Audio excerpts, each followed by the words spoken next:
Hey, let's talk about the Night of the Hunter. This is Reverend Harry Powell. He goes from town to town, seducing vulnerable widows until he finds what little money they have stashed away, and then he kills the widow, skips town, and finds another victim.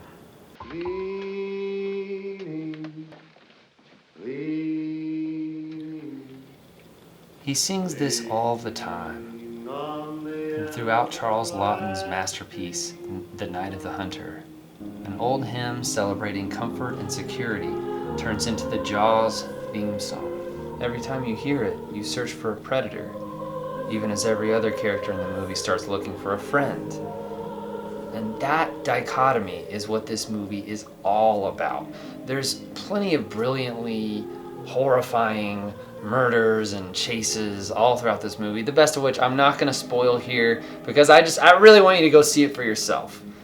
But what I want to talk about is the true question at the core of this movie's tension.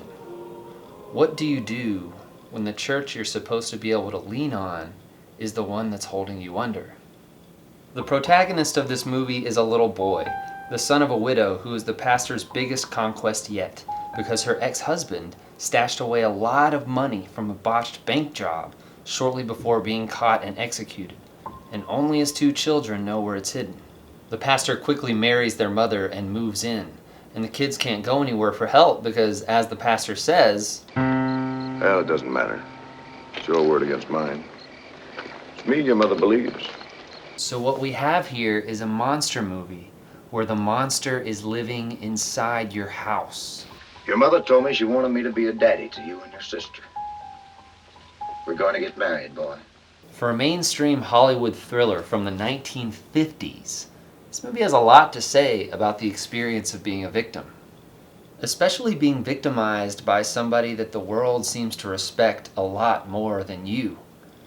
I think The Night of the Hunter stands out even by today's standards. I mean, when Hollywood wants to tell a story about a victimized group of people, it's usually a story of empowerment. Captain Marvel is an obvious example, or Hidden Figures. And stories about empowerment are obviously important, but I love that this movie finds heroism in a place of absolute helplessness. You know, they're kids. They don't booby trap the house like Home Alone or something.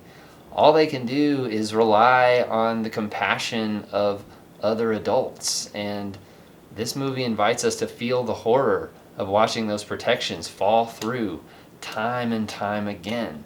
Because, many of these adults view themselves as victims as well. Their mother doesn't protect them because she's so lonely and everyone in town is pressuring her to marry this great new guy. She'd rather fall for his manipulations than face the truth and be abandoned. Their uncle finds grisly proof that the pastor is evil, but he doesn't tell anybody because he's the town drunk and he's afraid that no one will believe him and they might even pin it on him, which might be true. Believers have a lot of faith in their leaders. There's a lot of talk in the church about the value of faith, and very little talk about what to do when somebody hijacks that faith for their own devices. If a false prophet connects with and inspires you, then how can he be false?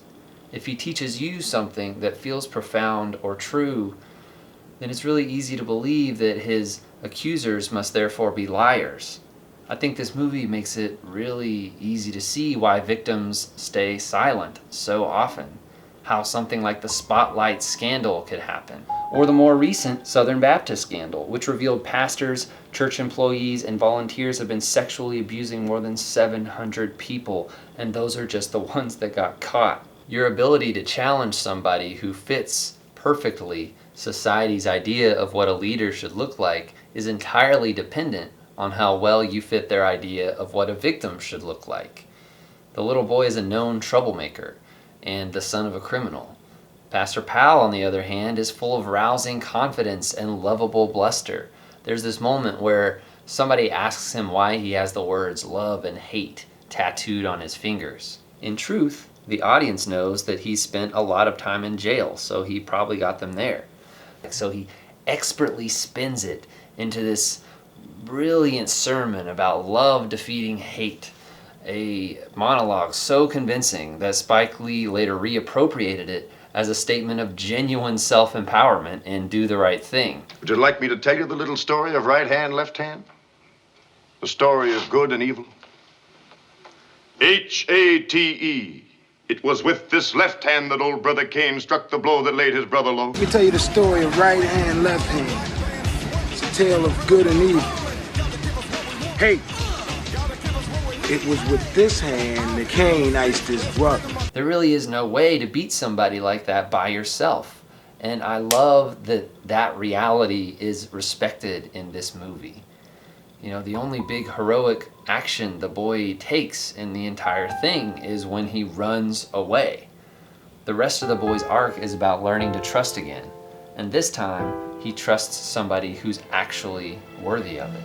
Gracious, so I've got 2 more mouths to feed.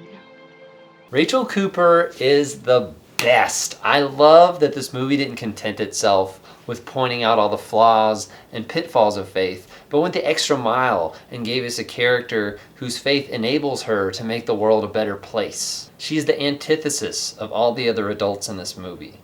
Up to this point, faith has been presented as this act of blind conformity. It's not about kindness so much as it is about fitting in or being normal. But Rachel's not normal. Her days are filled with taking care of all these stray orphans that she can't seem to turn away.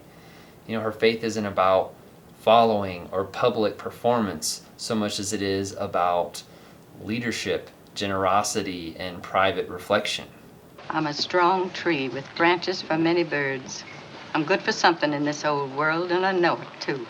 Her entire life is about caring for victims rather than just hearing sermons about them. So maybe that's why she's the only one who notices that the boy is uncomfortable around the pastor. What's wrong, John? Come to me, boy. What's wrong, John? She's beautifully contrasted with the pastor in a scene that still gives me goosebumps every time I see it. There's this moment near the end where she's staying up all night to try to make sure the pastor doesn't sneak into her house to steal the children. And then this happens. On the everlasting arms. Leaning on Jesus, leaning on Jesus, safe and secure from all. To the uninitiated, one might think that this is a moment of harmony between 2 equally righteous people, rather than a battle between good and evil, which is why hunters are so good at hiding in plain sight. To see the nightmare hiding behind what you want to see, you have to be paying attention. Faith is not enough. The end. See you next time. Hey, thanks for hanging out. If you liked the video, let me know in the comments, and of course, it'd be great if you hit that subscribe button as well. On a more serious note, if you're being abused by a pastor or a spiritual leader or anybody, I'm including a link to the National Abuse Hotline in my description. Please make use of that if you need it. Be well.